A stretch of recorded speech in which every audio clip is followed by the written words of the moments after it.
Escrima sticks. So it's about probably half the size of the bows you're used to. For Ninja Fit students, we'll start working with the Escrima sticks as part of the curriculum when they get to secondary black belt. We will, before then though, we'll give you the chance to attend weapons seminars where we get the chance to practice doing moves with them, get comfortable with some of the moves, the basics of how to hold it, or some drills, some dexterity drills and all that with it too.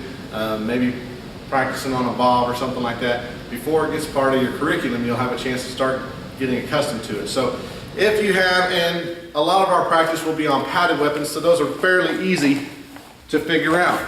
You're going to grab a padded weapon. Well, most of them here, and they might not be the blue ones like this one I've got right here, but they'll be very similar. They'll have a handle already at the bottom for you, so you know where to grip it, and they're light enough to use and wail around with and all that stuff for kids of all ages, little to tall.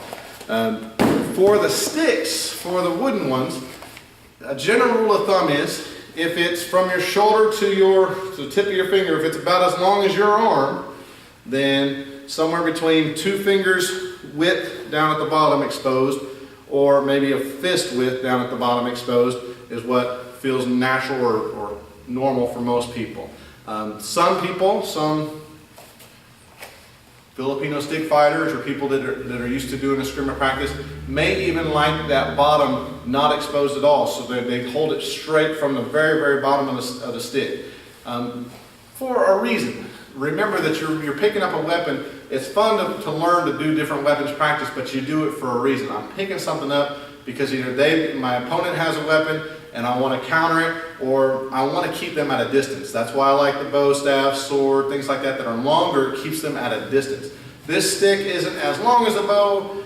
You could learn a lot of the same moves we're doing right now and use those with short sword in mind. So you got a bladed weapon, and they will transfer really nicely.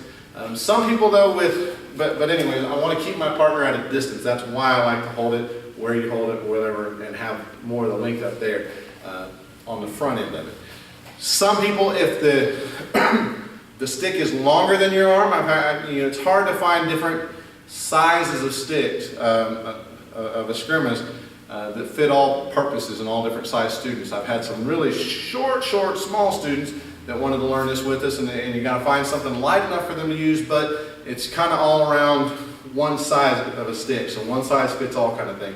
So the shorter armed students might need to grip up a little bit higher just to find a good fulcrum where they can easily manage the weight of the stick, if that makes sense. So find your comfortable position, but bear in mind you're using a weapon to keep that opponent at a distance. That's how to grip it all singularly if it's one by itself. You have 2 in your hands, you'll hold them just like twins, right? So however I hold my left one is how I hold my right one.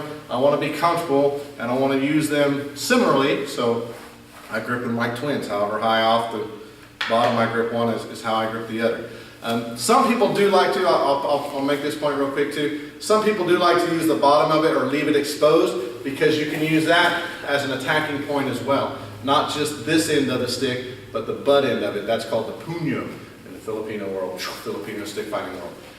So that is an attacking surface. If it's hidden down there, then it's not going to be as effective. And I'm not really, either way, if I'm hitting with that butt end of it, I'm close enough to them, I'm not really using it for distance. So I like to try to I don't practice as much of this as I do this, the far away fighting, right?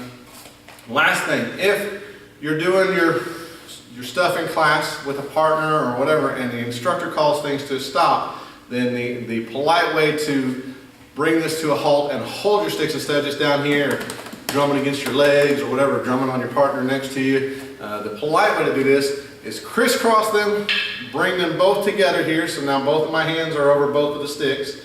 And for me, I'm a righty, that's my dominant hand, so I hold on with my right, let go with my left, bring them underneath my left armpit so they're sticking back to here a little bit. And then just so I don't have this hand down here